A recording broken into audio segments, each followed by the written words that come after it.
Breaking news in the high-profile legal battle involving sports personality and former NFL star Shannon Sharpe. The civil sexual assault lawsuit brought against him has taken an unexpected turn, and not because of a dramatic courtroom showdown, but because no one showed up.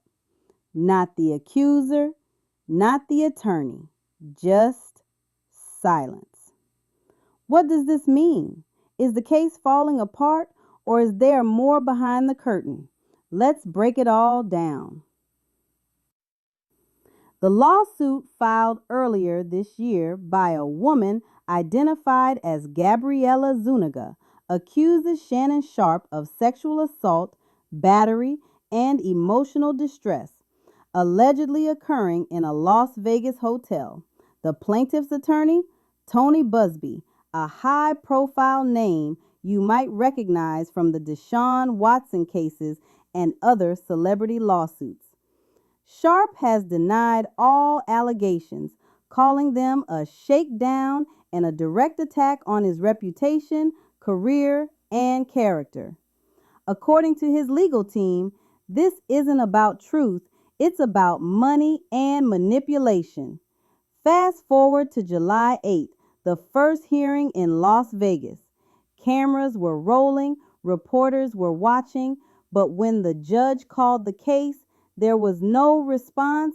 The accuser wasn't there. Her attorney wasn't there. No representation, no explanation, at least not immediately. The courtroom was visibly tense. The judge, Anna Albertson, expressed her frustration and ultimately granted a 45-day continuance, pushing the next hearing to September 3rd. But the silence spoke louder than words.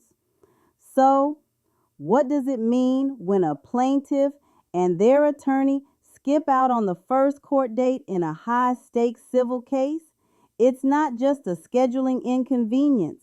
It's a potential blow to the credibility of the entire lawsuit.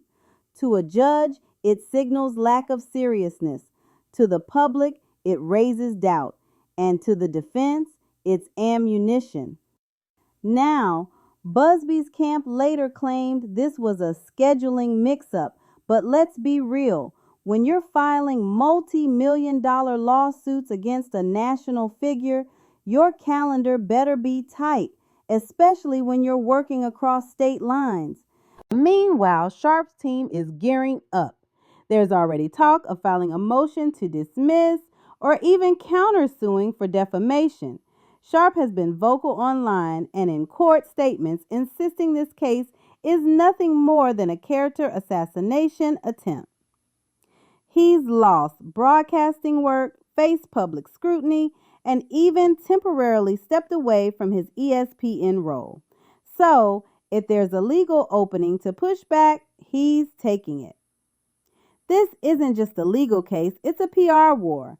Every misstep, every headline, every absence from court affects how this case is perceived. The public is split. Some see Sharpe as a target of false allegations. Others see yet another celebrity accused in the Me Too era. Either way, the stakes are sky high.